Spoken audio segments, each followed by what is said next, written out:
Hi, this is Jen from Bearing Bipolar. I do talk about my life before, during, and after my bipolar diagnosis. I wanted to start today, episode 6, The Changeling, by thanking both my makeup team and then also my wardrobe team. Loving this look. Thank you, makeup. Thank you, wardrobe. This episode, we're actually going to talk about one of the bad experiences that I did have in the hospital. Now, I want to preface this by saying this is not to discourage you from going into the hospital. The hospital is the safest place when you are a danger to yourself or a danger to others. And so, this is really to call on our leaders and let them know, we need funding for these hospitals to improve them, or, we even need more hospitals. We need more hospital beds because there's just not enough. So the reason why I named this episode The Changeling is based off of a movie, it was in 1928. It was a single mother, Christine Collins, who was played by Angelina Jolie. So her son was abducted in this movie. She ends up in a psychiatric hospital, and a lot of kind of bad things happen to her in that hospital, including being stuck in it. So the hospital that I'm actually talking about specifically had 3 units. So there was the unit for the most debilitated, and we're going to call that North.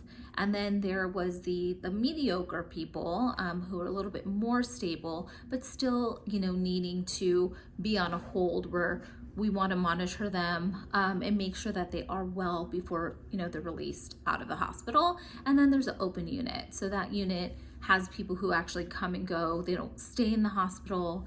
It's just to get like an extensive outpatient program. So just, yeah. So as far as this goes, I have never woken up in South. I have never woken up in North. The only time I have ever woken up from having a manic episode, I woke up in South. Now for this particular incident, I'm not sure why, but I did wake up in North. What I do remember about this episode was that when I was in North, there was a specific guy who kept pacing around the hospital super duper fast. What that ended up doing is like bringing out all my anxiety and just making it really hard to be in that unit. So what they did is they put me in a very small room, all white. They gave me a blanket and they let me go to sleep, and I felt much safer in that room. Now, the cameras were not working in that room. There was wires coming out of the wall. As I woke up, I noticed, I was in this little small, closet-like room. And so I was ready to go ahead and leave that room. I was pushing the door open and it was pushing back at me. It looks like there was about maybe like 3 men holding the door. And I was just letting them know that I was ready to go ahead and leave that room. As time went on, I got more claustrophobic. So I was now, pushing the door harder. My daughter calls me Baby Hulk because I do have a lot of strength for some of my size for some reason. So I opened it, it kind of cracked open, and I can hear the head nurse come over who said, "This is my unit." And she had handcuffs with her.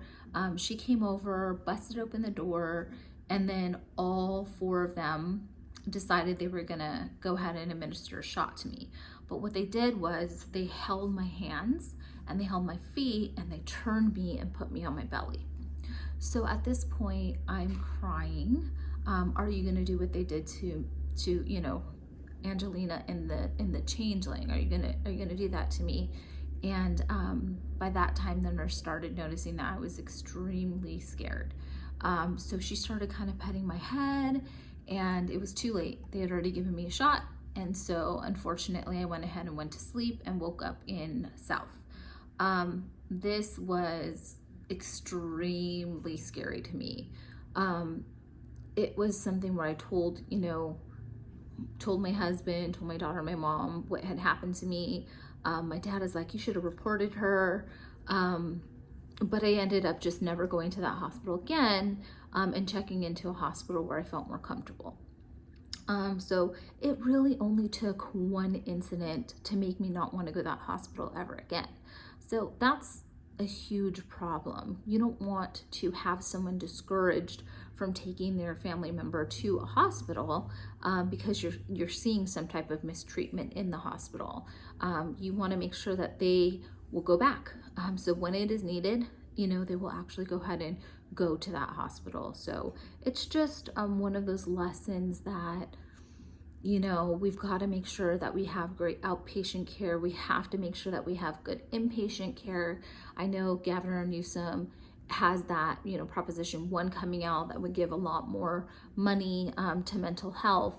My big concern with it is just that the current programs in the community are not completely losing funding. They're able to maintain and be open, as those are the